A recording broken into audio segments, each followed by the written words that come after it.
Okay, good morning. So let us continue today's lesson.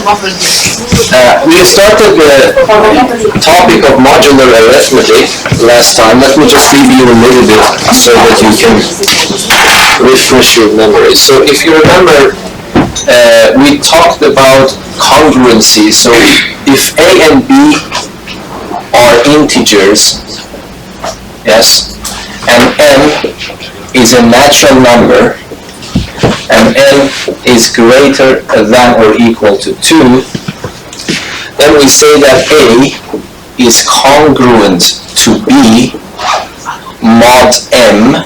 So in the book, I think they have written it in this way. Many books write it in this way. A is congruent to B in mod m, or modulo m. So I will use this symbol. It's shorter. I put m on top here. This means if and only if A, the left-hand side, minus the right-hand side is divisible by m. Yes? So that is the meaning of this symbol. And then for some reason, actually, we realize that the reason that we exclude m equals to 1 is because if I want to let m to be 1, then this is always trivial. Yes, a minus b is always divisible by 1, so that is not interesting lying there for us. So this is why we choose this mod greater than or equal to 2. So that's the meaning. So whenever you want to see if this statement is true or false, you translate it into the language of divisibility, and if that statement is true, then you say this statement is true. If that statement is false, you say this statement is false. Yes?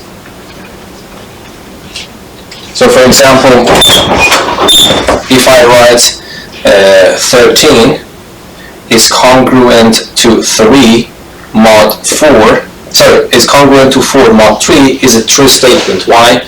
Because the left-hand side minus the right-hand side becomes 9, and 9 is divisible by 3, so that's a true statement. And of course, so you can think in this way: when I am working modulo 3, there is no difference between 13 and 4 for me in that context. Yes, this is a better way to think about the problem. So another name for 13 in this module is 4. But of course, this is not the only name for 13. I have infinitely many names for 13, yes? For example, I can write the same 13, I can write it as minus 3 modulo, minus 5 modulo 3. Why? Because 13 minus 5 becomes 18, and 18 is divisible by 3. So when I am working in this module, there is no difference between 13, 4, and minus 5. All of them are the same. Yeah, the same means in quotation marks. Yeah, so that's the meaning of this symbol. Yes. So we learned that for any number, I have infinitely many possibilities to write things down to be true statements. And this is the first thing that I want you to learn. And then we proved a lot of theorems that you don't need to memorize. That's the good news. So this relation is very similar to the equality relation between numbers.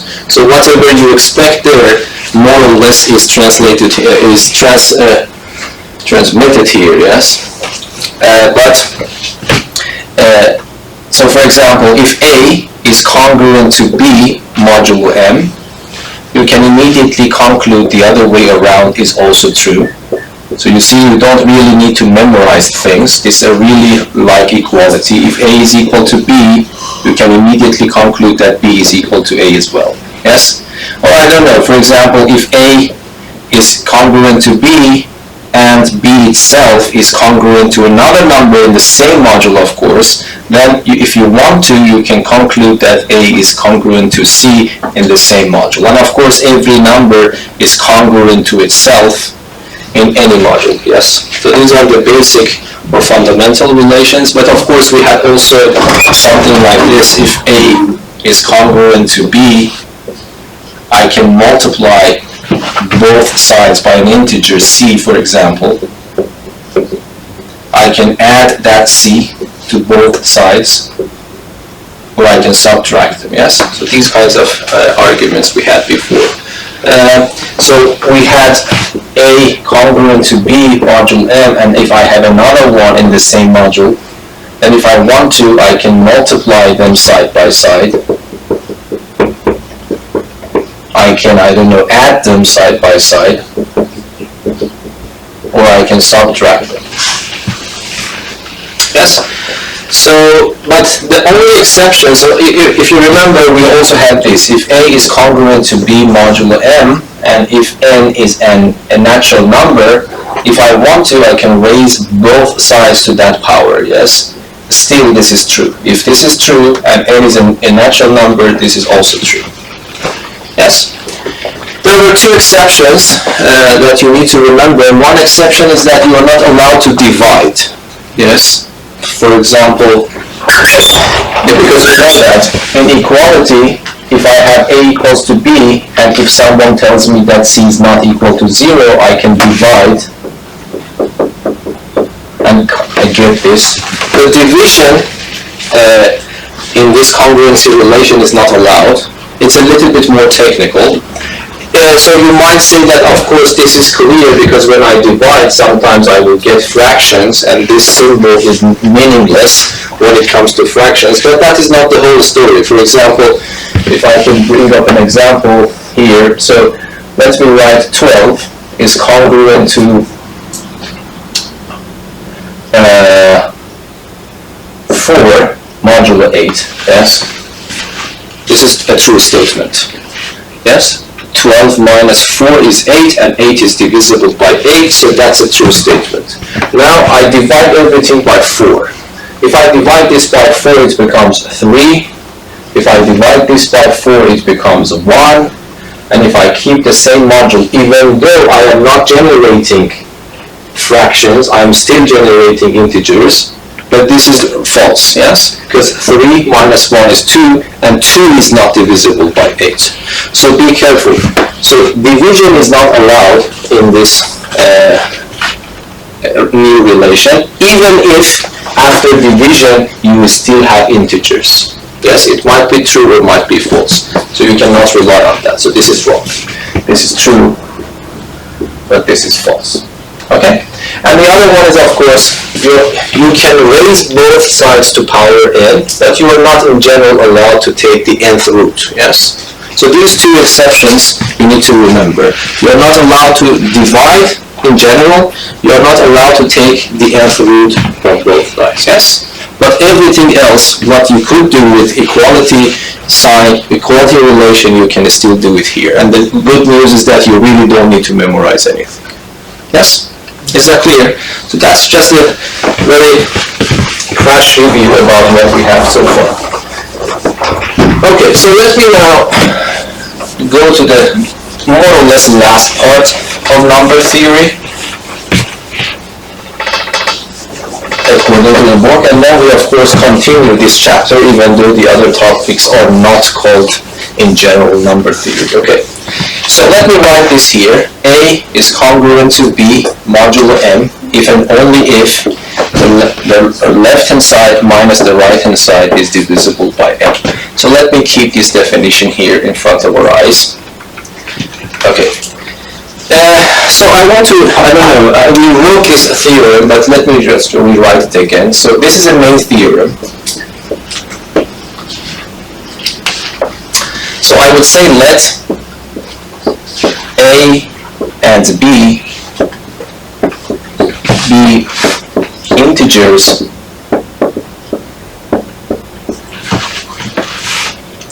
and let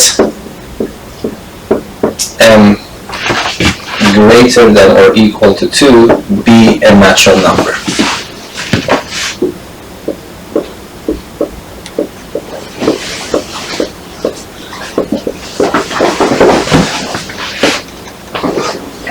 Okay, then A is congruent to B modulo M if and only if, IFF means if and only if, the remainder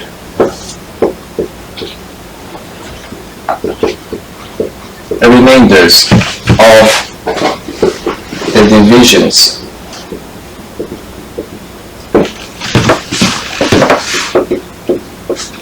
of A and B by M are equal.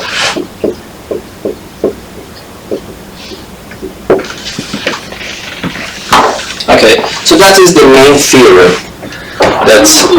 It's not expressed in this way in the book, but they are using it. Okay, so I just want to give you the idea because that is important. Otherwise, it's not very clear what we're going to do is valid.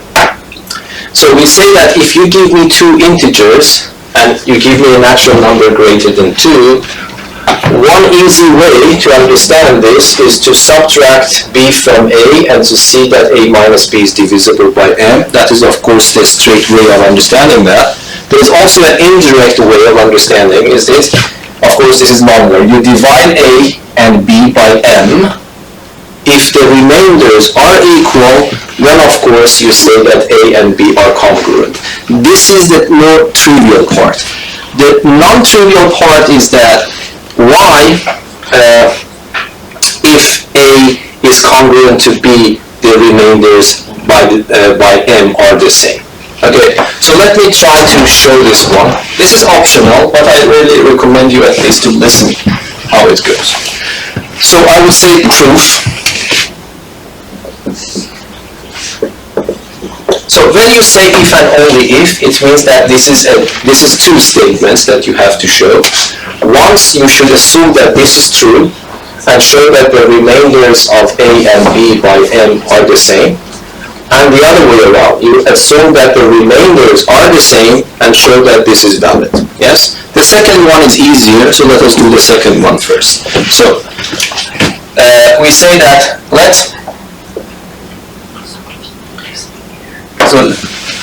me write 1 and 2. 1, we assume that the remainders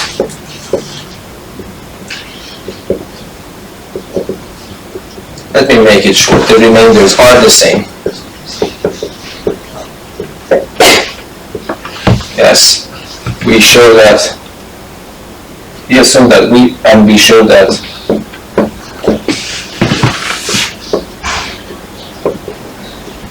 A is congruent to B modulo M. Okay, so if you want to do this, it means that when we say that the remainders are the same, it means that if I divide A by M, of course I get a quotient, let me call it Q, and I will get a remainder, I call it R. Yes? Of course, you know that R is less, and I can write it here. R is less than M. Yes? Yeah. So I don't need to put absolute value here because M is a natural number greater than 2, so there is no difference between absolute value. So do you remember? If I have A, I divide it by M according to the division algorithm. I have a quotient and I have a remainder, and I know that the remainder lies somewhere between 0 and M. Yes? And then I do the same thing here. B, I divide it by M. In general, I get another quotient, let me call it Q prime. There is no guarantee that these quotients are the same. And in general, there is no guarantee that the remainders are the same. But here, I myself, I'm assuming that the remainders are the same. So I do not call it R prime here, I will call it R. Yes? Is that understandable? So in general, when you divide two different numbers, this might happen that the quotients are different, the remainders are different. But here, according to this assumption, I'm assuming that the remainders are the same. So it means that I choose different letters to denote the quotients, but I do not choose the different letters for the remainder. Yes? Okay, and now what happens? From here, I can conclude that what is A minus B then? A minus B is equal to MQ plus R minus mq prime plus r. Yes? And then what happens? When I multiply this negative sign in, it becomes negative mq prime, negative r. But this positive r and negative r are cancelled, and I can factor an m out, so it becomes mq minus q prime. Yes? So now look, a minus b is a multiple of m. What type of multiple? This is definitely an integer. Yes? Why is that? I haven't explicitly mentioned. You know that in the division algorithm, q and q prime are integers. Yes? So when q and q prime are integers, so the difference is also an integer, so it means that this is an integer multiple of m is equal to a minus b. So this means that a minus b is divisible by m. Yes? So this implies that a minus b is divisible by m, and this means that a is congruent to b modulo m. Yes, so that was the trivial part. If I divide a and b by m, and if it happens that the remainders are the same, according to this argument, I can immediately conclude that a and b are congruent in the modulo of, mod m, yes? Is that understandable? But this is the trivial part. The non-trivial part is the opposite way around, yes? So, if the remainders, if this is the case, I want to show that if I divide a and b by m, the remainders are the same. This is the non-trivial part, okay? So number 2, now, so we assume that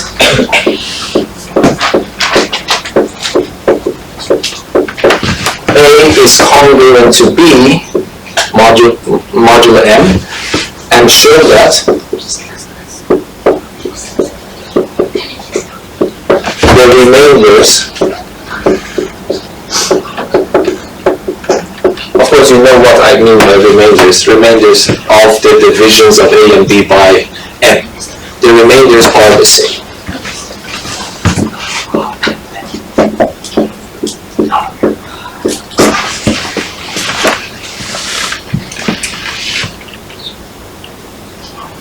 Okay.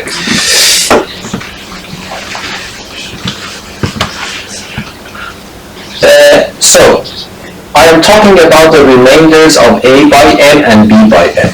According to the division algorithm, I can say that there exists a unique q and of course a unique r in the set of integers, so that a can be written as mq plus r, where r lies somewhere between 0 and m. So do you remember this means there exists? When I put this exclamation mark, it means there exists a unique q and r in the set of integers so that this happens. Yes, that is the division algorithm. Yes? Yeah, is that clear? Yes or no? Okay. But now I have b and m. I can use the division algorithm again. I can say that there exists a unique q and r, but because I have already used the letters q and r, so let me choose them q prime and r prime, in z, so that a is equal to b is equal to mq prime plus r prime, and I know that r prime is somewhere between 0 and m. Yes?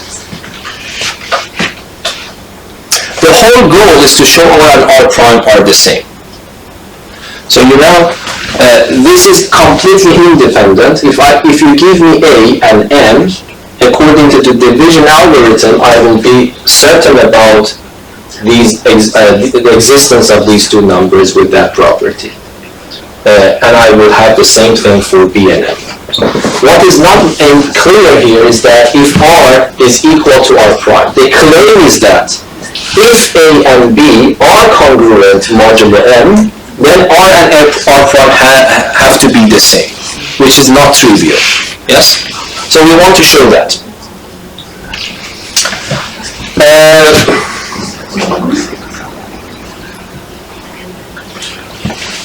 So let me write this in brackets. So we show that R is equal to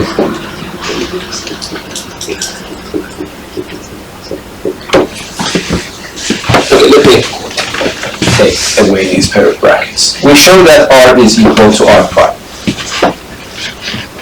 So assume that this is not the case.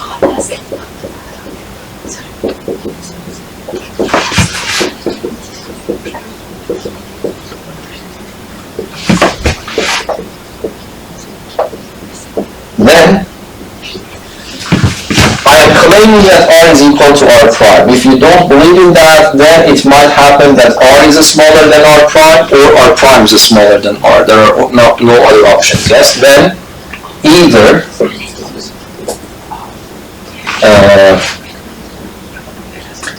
R is less than R prime or R is greater than R prime.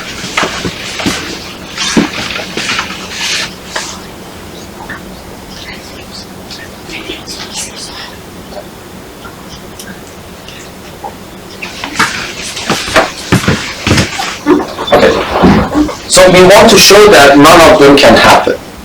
Yes? So the goal is to show that R is equal to R prime. For two numbers, there are three possibilities. Either they are the same, or R is smaller than R prime, or the other way around. I want to show that neither this one nor that one can happen.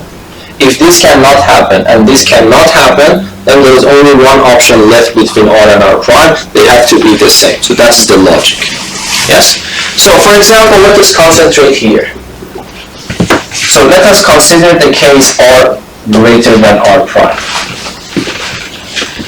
Okay, so here I can subtract these two relations. So it becomes A minus B is equal to MQ plus R minus MQ prime plus R prime, yes? And then what happens, I can write it as MQ minus MQ prime. I can factor an M out, so it becomes M times Q minus Q prime. And then here it becomes R minus R prime. Yes?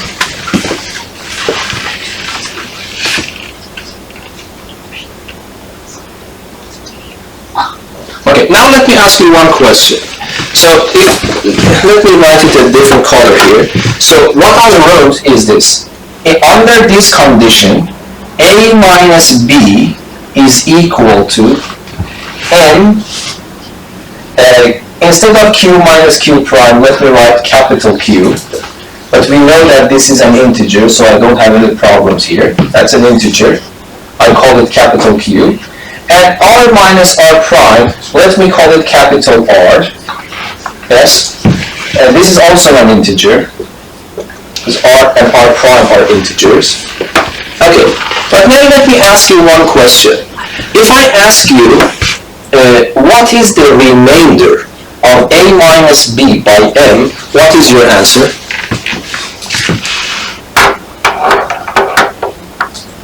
What is the remainder of A minus B by M? Yes? R minus R prime. So to capital R you mean? Yes. But before answering this with this certainty, you need to assure yourself about something. What is that thing? So there is no guarantee that whenever I write something like this, for example, I can write 20 is equal to 3 times 5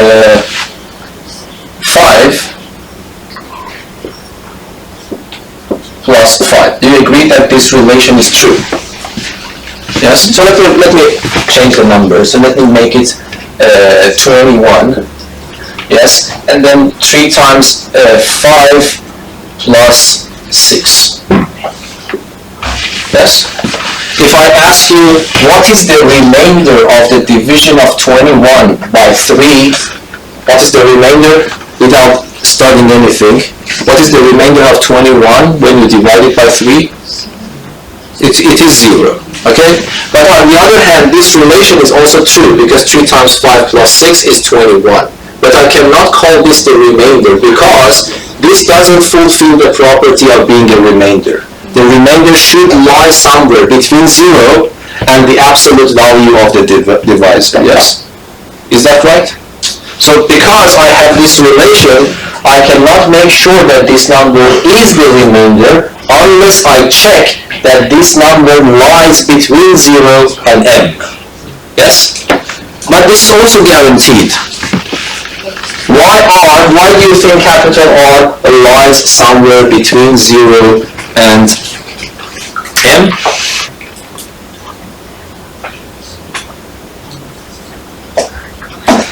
What is R? Capital R is R minus R prime.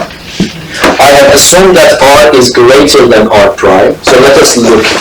R minus R prime. Do you agree that this is greater than 0? Yes, under this condition, R minus R prime is greater than 0. Yes? Do you also agree that this should be less than m? Yes? Because why? R and R prime, so here, for example, if you consider this axis, this is 0. M is a natural number. Let us say m is here. R and R prime are integers between 0 and m, and I am assuming that R is greater than R prime. So if you want to imagine, R prime is somewhere here. R is here, R prime is here, yes? So these two numbers, R is greater than R prime, and they lie between 0 and m. Yes? So do you agree that the difference R prime minus R is also less than m? Because what is the m? From here to here, the distance from 0 to m is m units. Okay? But R prime and R are lying in this interval, so this length is definitely less than this length, yes? So R minus R prime is less than m and greater than 0. Now what Nabil said is actually correct. Because of that, R is the remainder. Yes or no? Yes. Okay, so this means that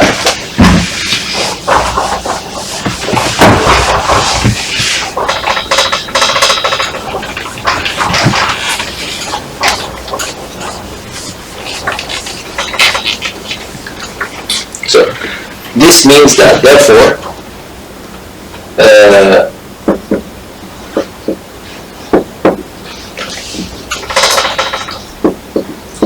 the remainder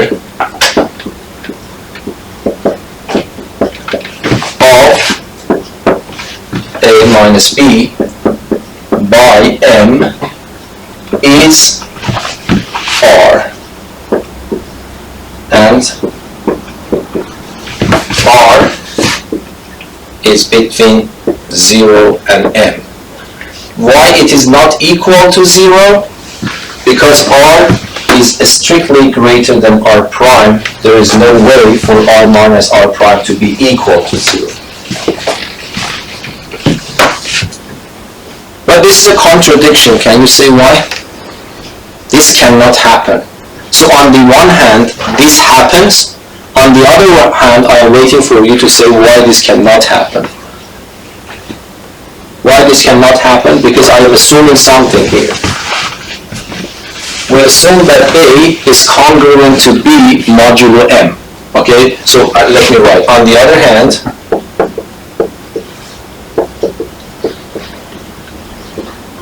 since A is congruent to B modulo M, the remainder of A minus B by M is, okay, can you complete this? On the other hand, since this is given, the remainder of A minus B by M is, what it is? 0, yes? So you see, when you say A is congruent to B modulo M, it means that A minus B is divisible by M.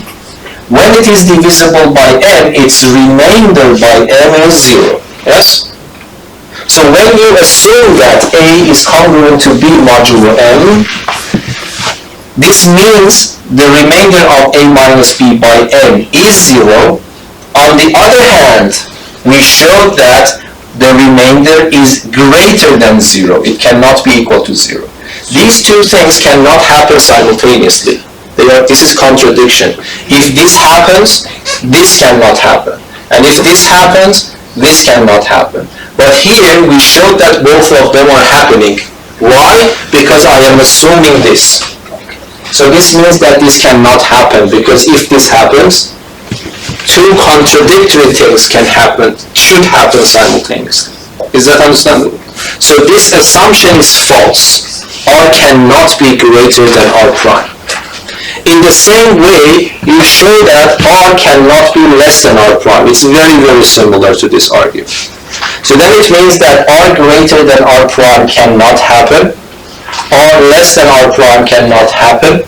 The only thing that can happen is that R should be equal to R prime. Yes? Is that okay? So this is not in the book.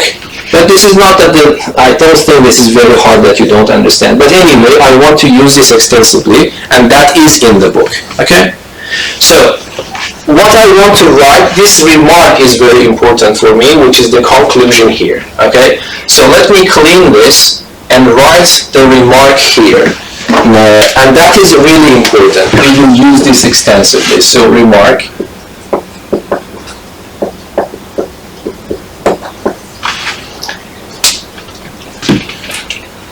So I would say that if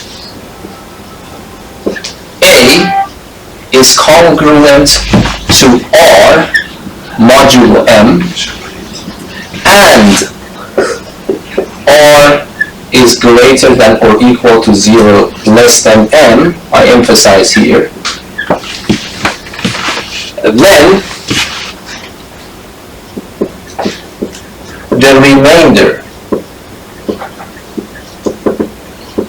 of A by M is R.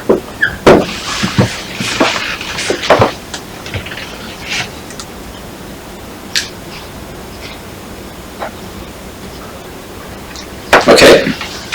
Can you tell me why? Of course, that was the reason I brought this, because the book is using this somehow, but without rigorous proof. But this is an immediate consequence of the second part of this theorem that we discussed today. If R is congruent to R modulo M, of course A is an integer, M is a natural number greater than or equal to 2, and R is somewhere between 0 and M. If you see this, immediately you can conclude that if I divide A by M, the remainder is R. Okay, why is that?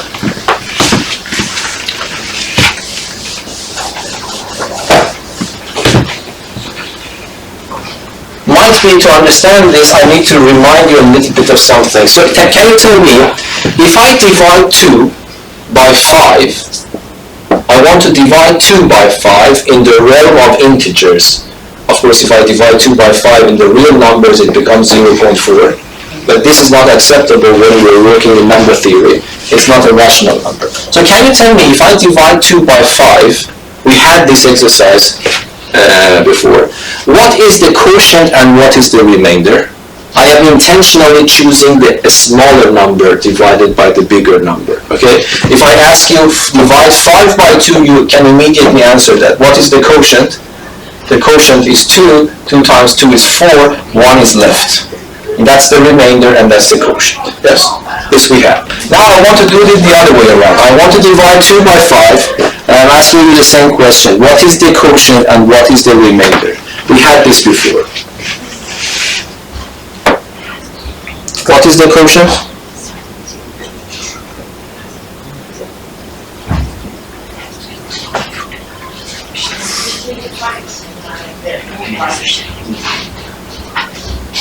Your brain is now blank, yes. What's the quotient?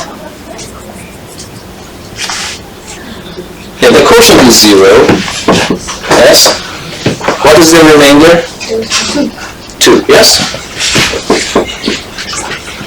So let me just do another thing. So for example, I choose another one. So this relation is true, yes? 5 times 0 is 0, plus 2 is true, so this equality is true. On the other hand, 2 lies somewhere between 0 and absolute value of 5. So because this is true and this is true, I can say that this is the quotient, I can say that this is the remainder, yes? So let me just give you another example. So I will say that 7, I want to divide 7 by 9. What is the quotient and what is the remainder?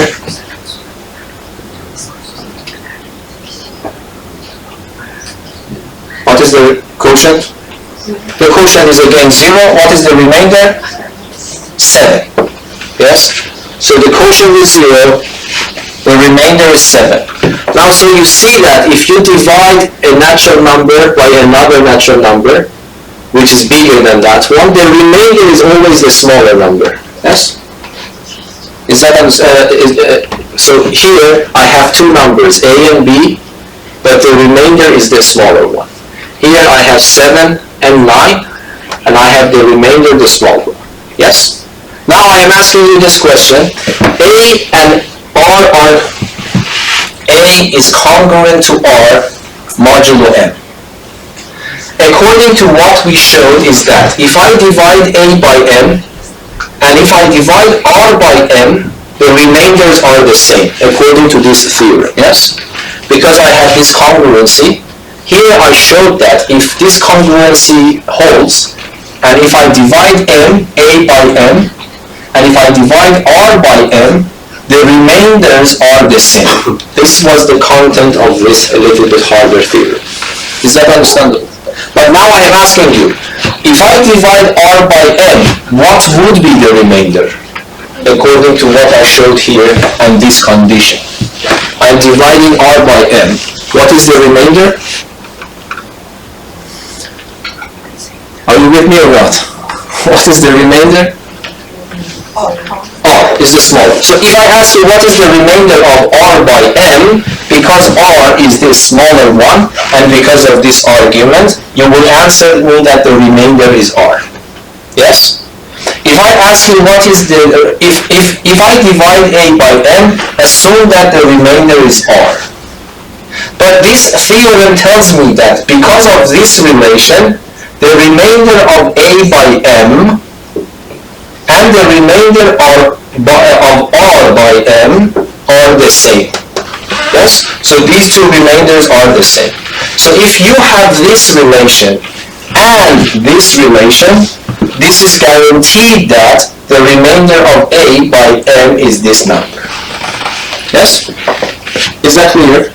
Now this is really, really important for the exam. I want to give you a lot of examples, quite a few number of examples, because you need to improve your skills how to use this effectively. Okay?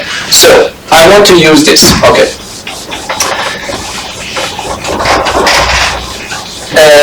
Let me write this example for you.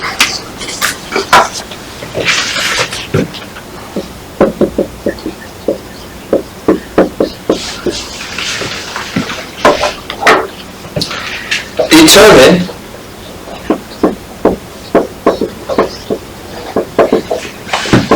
the remainder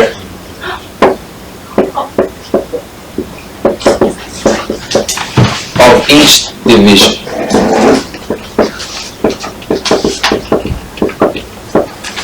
Each division given below.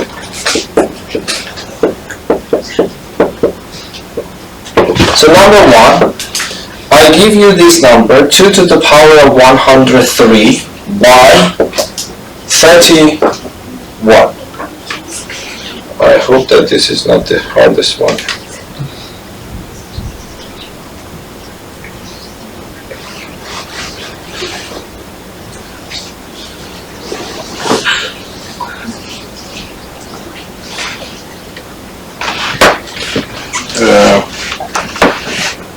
Let me be. Yes, that's correct. 2 to the power of 103 by 31.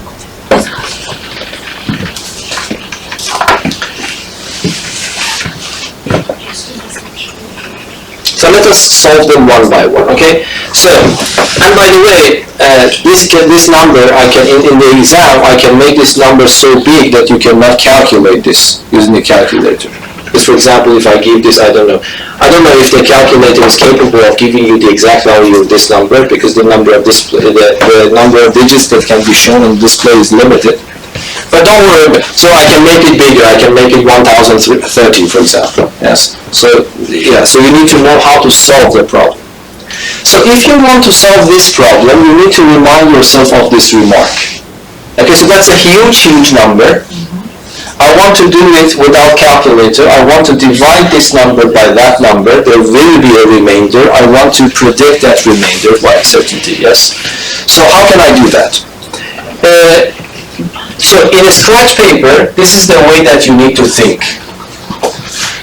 I want to have that idea that I want to ask myself, can I write this so that in the module 31 it becomes R, and R lies somewhere between 0 and 31. This is the way that you need to think, yes, according to that problem. I want to find the remainder of this by that. If I succeed to find R so that 2 to this power is congruent to that R in this module, and that R lies somewhere between 0 up to 31, 31 is excluded, then I can immediately, using this remark, tell you that this is the remainder. Yes? Okay, so this is the scratch way, the scratch paper work. Then you come here and try to this happen. Okay. I don't know how much do you remember from the previous one. So, of course, I can write 2 modulo. So don't write this, I just want to give you the motivation. Can you tell me one number here so that this is valid?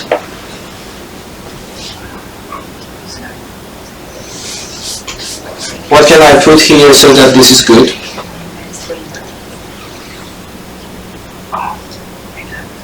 For example, minus 29, do you agree?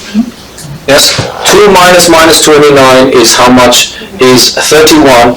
And 31 is divisible by 31. But this is, even though this is true, it's not helpful. This is, I want you to understand, you have to find the efficient way of doing that. Why? Because my goal is to construct 2 to the power of 103. So if I want to do that, I can raise both sides to power 103.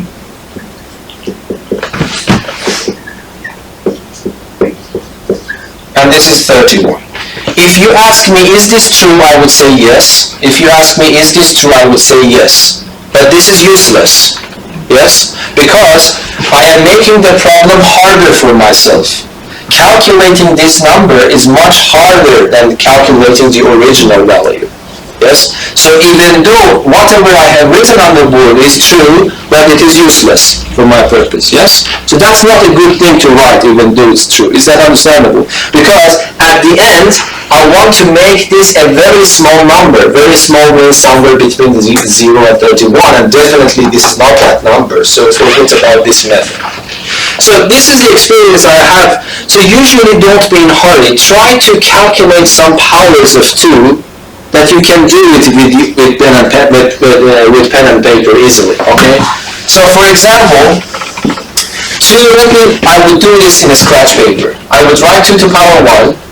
It becomes 2. I would write 2 to the power 2, it becomes 4. 4 is closer to 31 somehow, but this is still far away. So I will go to 2 to the power of 3, it becomes 8. And go to the 2 power 4, it becomes 16. 16 up to this, the difference is 15. It's better, but it still is big. But 2 to the power of 5 is how much? Is 32, and the difference between this and the number here is just 1 unit. And this is the best thing that can happen if you are going to solve a problem. Yes, some power becomes a number so that the difference between that number and the number here is 1 unit. It might happen that this is 30, either 1 unit higher or 1 unit lower, it doesn't matter. And I will tell you why this is useful. Why?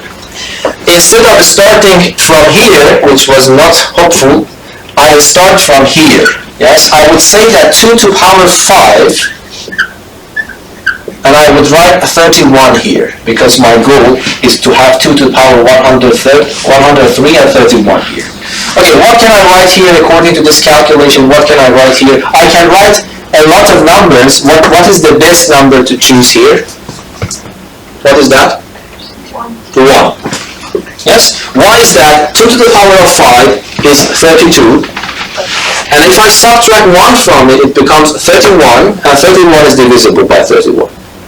And this is the ideal thing that can happen for you. 3 numbers are very good for us. 1, -1, and 0. These are the numbers that are the ideal things that can happen. Okay? I will give you some problems that always this cannot happen, of course, but we can do it here. Why this is ideal? Because I can immediately raise it to high powers without having troubles on the right-hand side. But here this is 103. What I do, I raise both sides to power 20. Yes? And then if I raise it to power 20, I can do it provided that I raise the other side to power 20 as well. Yes? And then what I have here is 2 to the power of 100. 1 to the power of 20 is easy to calculate. It's just 1, 31. Yes? Is that clear? So this is the calculation. So you already realize why 1 is important, because you can raise it to high powers without having troubles. Yes? But why don't you think I raise it to power 21? Because it is 100, I need 103. Okay, so let me continue this. I want to go from here to something 2 to the power of 103. So what should I do? What should I do? Yes? Times both sides with 2 to the power 3. Yes, and I can do that because of the theorems we had in the previous lesson. So this becomes this. But this is exactly what I need. But 2 to the power of 3 is 8. 8 times 1 is 8, and that is 31. Do you think that my goal is achieved here? 2 to the power of 103 is congruent to a number, but that number also lies between 0 and 31. So this is the remainder. Is that understandable? So the remainder, if I divide this huge number by 31, I don't know about the quotient, but I know that the remainder would be 8. Is that clear? Yes? So this is the type of problems that you will face in the exam, especially for this case. Yes? Okay. Let me give you another one. Why don't you think, so could I raise to power 21 instead of 20? If I raise to power 21, what will happen? This becomes 2 to the power of 105. This of course will be 1 to power 25, which is 1. But this is not what I want. I want to have 2 to the power of 103. So if I want to go from here back to this, I have to divide. And division is not allowed. So this is why 20 is the best option for us. We cannot go higher than that. If I go higher than that, this power will be higher than this. To go back, I have to divide, but division is not allowed. Yes? Is that understandable? Okay.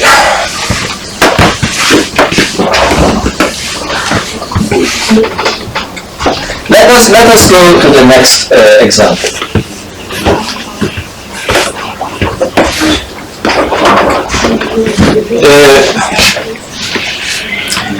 So 4 to the power, so number 1, number 2.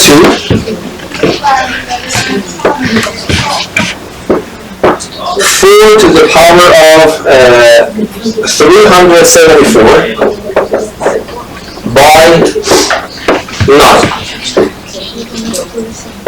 So my goal is to calculate the remainder of that huge number when I divide it by 9. Okay, so let me repeat everything again. So the first thing is to go to a scratch paper to write your goal here.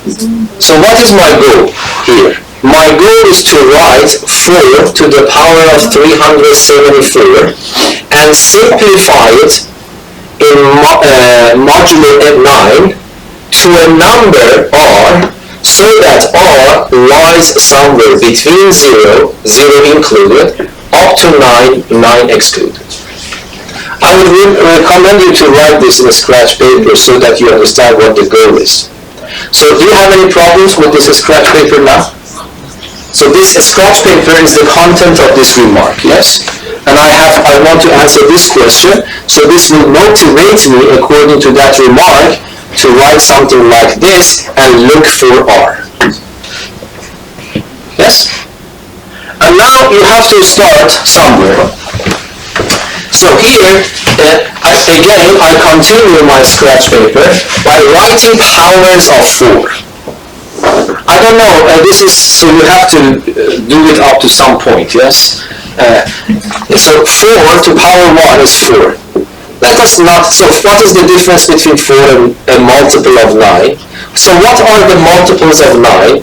It's 9, 18, 27, I don't know, 36, 45, etc. These are multiples of 9. And let me write powers of 4. So power 2 is what? Is 16. So you might think that is good. Of course it is good. The difference is 2 units between this and that. But let us don't be in a hurry. So what is 4 to the power of 3? This is not a big number. We can calculate it. What is that? It's 64. And if I continue this list, the next number is 54. The next number is 63. And then you find a good match between these two. Yes? So I mean, this is not something that I can teach you. This is up to your calculation skills. So you need to find some powers of 4. But don't be in a hurry, you know. And then you list the multiples of this number here. And then if you find a match so that it is just the numbers are exactly the same or the difference is 1 unit, that is the ideal thing. Okay, sometimes this ideal thing cannot happen with simple calculations. I will also give you examples of those.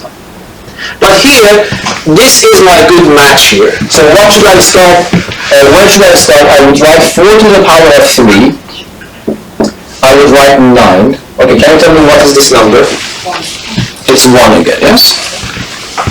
But then I will not have any problems. I want to raise both sides to some power that I can get as close as possible to this power. But I am not allowed to exceed that. The reason is that if I go higher than that, to come back, I have to divide, but division is not allowed. Okay, so what is the best choice for here? 124, I think, yes? So if you raise both sides to 124,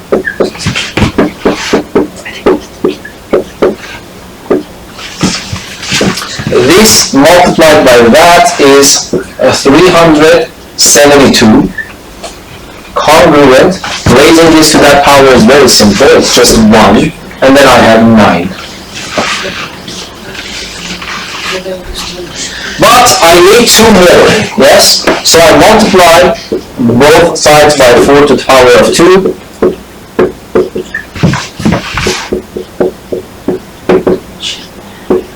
And this part becomes 4 to the power of 374. The other part becomes 16. Yes? But is 16 acceptable as the remainder? Not yet, because this number should lie somewhere between 0 and 9. But this is 16. So I cannot say that 16 is the remainder. I have to continue. But this is easy. 16 itself has another name. And so can you tell me which number is that?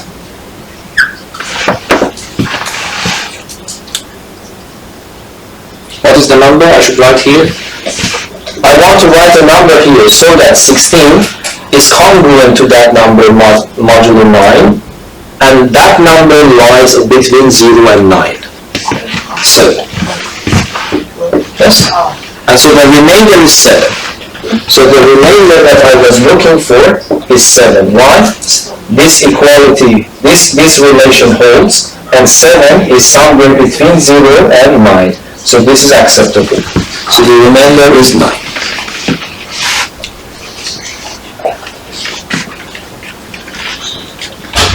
Yes? Okay, let me give you another example. I want to wait for you to do it. Okay, so number 3.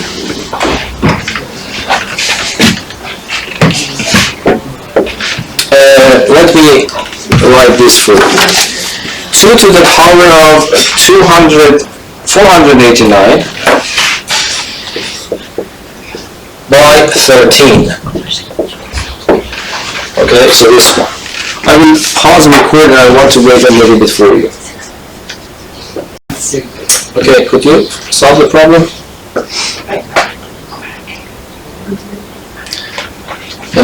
So what we are supposed to do, let us just repeat it again.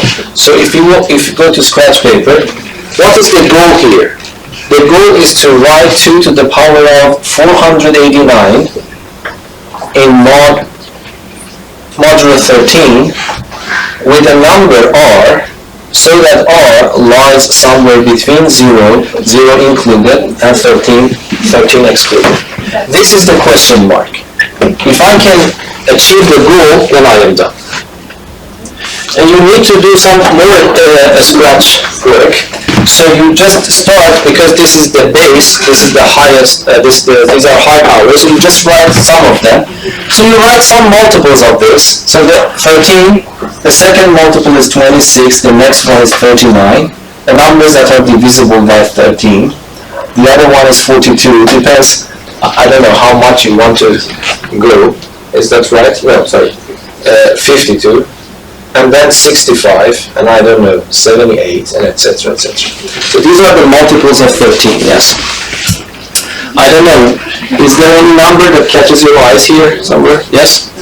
65. Why? Because there is a good relation between that multiple 65 with some power of 2, yes? So if you know those numbers in your head, so 2 to the power 6 is 64, yes? So on the other hand, we know that 2 to the power of 6 is 64, so there is a good connection between these two. Yes? So then what I will start from there. I would write 2 to the power 6 is congruent to 13, but what should I write here now? It should be minus 1 in this case. Why? Because 2 to the power of 6 is 64, minus 1 becomes 65, and 65 is divisible by 13. So the number, but minus 1 is also good. So 3 numbers are ideas for us. Minus 1, 1, and 0. Of course, yes, I will give you examples if this does not happen, what you need to do. So, and then I want to go close to this. So should I raise it to which power? 80 is 400, so 81, yes? So I raise it to power 81, so 2 to the power of 6 to the power of 81. On the right hand side I will have minus 1 to power 81, 13. I cannot raise it to higher power because then I will go beyond 489, then I have to go back, so I have to divide, which is not allowed. So that's the highest and best power.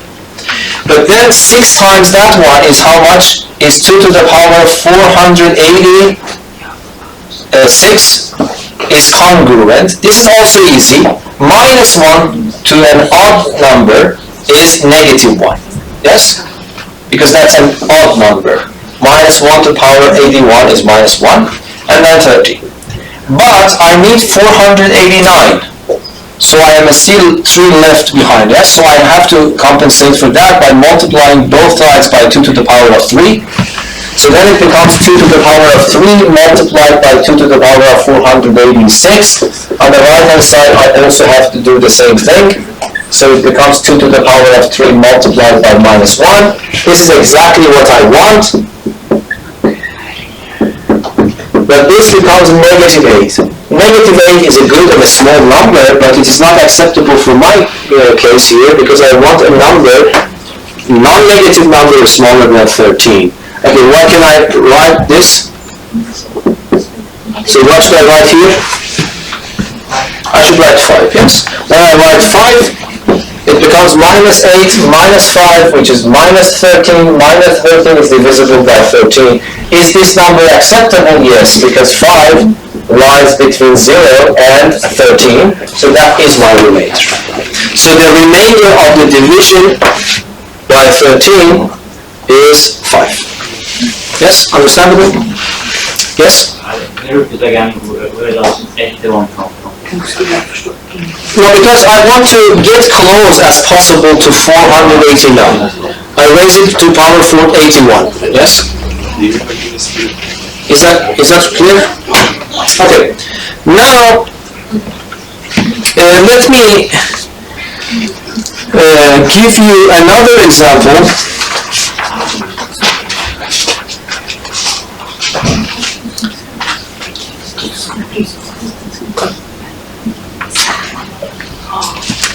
So this is probably a harder one. So you cannot find this ideal situation immediately. So let me write number 4. Number 4.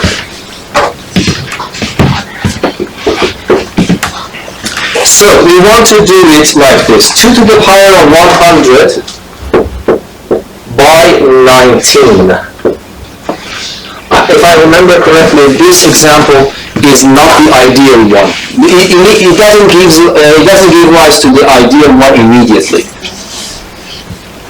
Yes?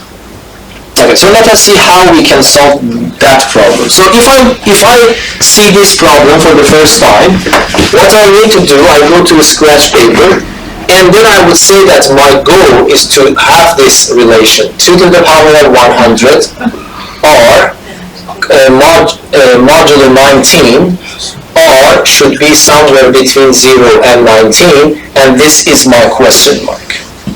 So first of all, I write the goal. The goal is to find R with that property. And then of course, I start writing some multiples of 19. If this number is big, writing those multiples become harder and harder. But anyway, this is not something hard. So let me just write. The first multiple is 19. The second one is 38.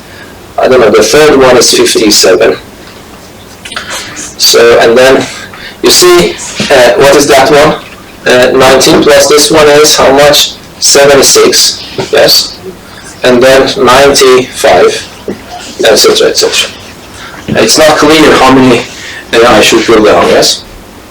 But then, unfortunately, none of them is a really ideal one for me, yes? At least for the calculation that I can do with my head, with my hand, without calculator. So these are the multiples.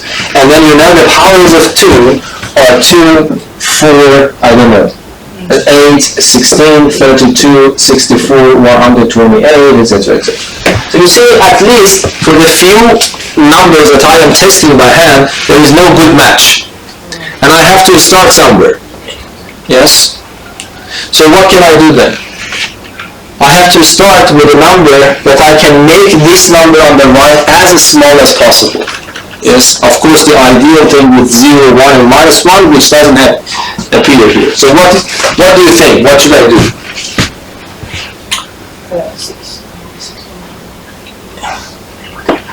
Yes, is it 19 here? Yes. So which one do you choose, do you think?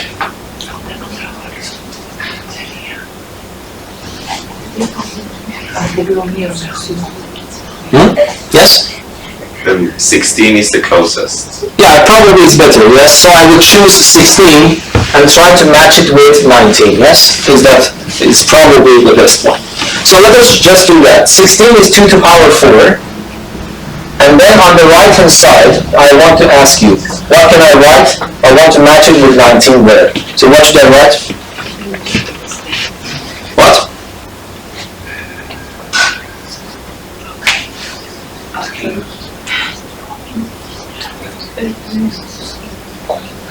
What is the number I should write? Minus 3. Minus 3, yes? And now you realize the ideal thing is to raise both sides to power 25. Because if I raise this one to power 25, I immediately get that one, but I will be in trouble. Why? Because minus 3 to the power of 25 is, of course, smaller than the original number, but it's a still big number for me, yes? So I cannot go to 20. It doesn't mean it is wrong, it is not practical. So I need to raise the power gradually so that I can manipulate it with my hand, with my head, yes, without calculators. So what do you think? It depends how much you can calculate these things fast. For example, I don't know, do you want to go to power 4? We have to choose something, yes? So I choose to power of 4, yes? So if I choose to power 4, this becomes 2 to, let me just ignore those parts. This one to power 4, which becomes 2 to the power of 16, On the right hand side, this is something that I can do with in my head. Minus 3 to the power 4, first of all, is positive, and then I multiply 3 by itself 4 times. It becomes 81. Yes? But the point is that do not continue working with 81. 81 is a big number for us, yes? But 81 has a better name in module 9, in this mod, yes? So which one do you prefer? Can you tell me what is a good choice here for 81, according to the list that you see here? 76 is a good choice. So what can I write? Instead of 81, 81 has a much better name for us. What should I write here? So that if I subtract these two, it generates 76. It's 5, yes? So you see, sometimes this is the ideal situation in these three first examples, but sometimes this ideal thinking cannot happen, so you have to do it gradually. But it's still manageable. By the way, 2 to the power 16 is a big number, but we didn't suffer that much to calculate this. Yes, that's the power of modular arithmetic. Yes. So, but we haven't. When we have to go here, I don't know. This depends to you. Which one? How do you want to do it? So, what is your suggestion? Tell me. I want to gradually raise this power so that I can get closer and closer to this power 100. So, what should I do? There is no one single way to do that. Just give me your suggestion. If that's okay, I will continue with yours. So what should I do? Yes? Any question? Anyway?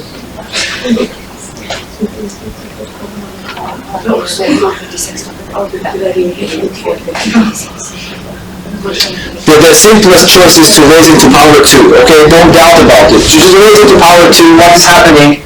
2 to the power of 32. And this becomes how much? 25. Yes? But 25 has a better name again. Because I went beyond the 19. So what can I write for 25? This you need to be quick at. So what should I write in 25 instead of 25? 6, yes? Because 25 minus 6 is 19. 19 is divisible by that. Yes. And then what can I do? I raise it, for example, to power 2 again, yes? Or I can raise it to power 2 and then gradually increase it, but I found a better way here. Can I do that? 48, yes, 80. So it doesn't matter that much.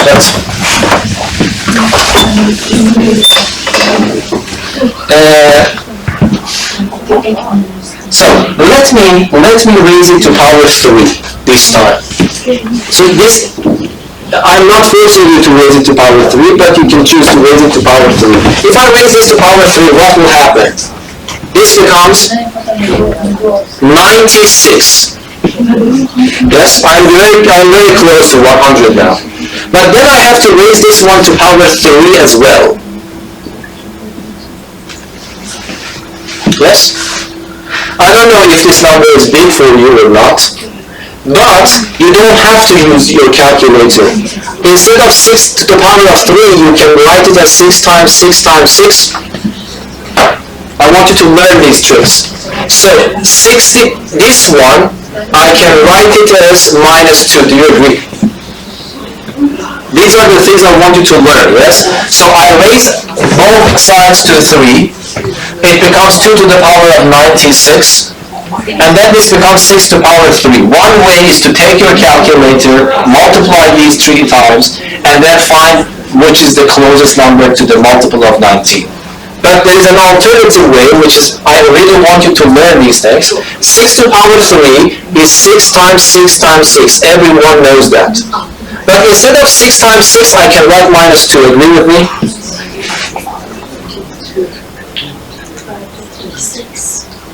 Yes or no? 6 times 6 in this mod is minus 2. Is that right? Because 6 times 6 is what? 36. I am telling you that when I am working in this module, this one is this one. Yes? Because 36 minus 2 is 38, and 38 is divisible by 19. So 6 times 6 is minus 2 if I am working in this module. And then minus 2 times 6 is minus 12. Yes? Yes or no? Yes. So this becomes minus 12. You see, I put this minus 12. But minus 12 has also a better name. It's 7. Yes? So this becomes 7. It's not understandable? Okay, so this is 7 now. But then I have another one in this list. So I multiply this, for example, by that side by side, because I want to have 2 to the power of 4 multiplied by that. So this becomes 2 to the power of 4 times 2 to the power of 96. I have 7 on the right, and I have minus 3 here. So then it becomes 2 to the power of 100. This becomes negative 21, 19. So this is now very manageable. But minus 21 is not acceptable. What can I write instead of minus 21 in the modulo of 19? Where this r is between 0 and 19. So what can I write here?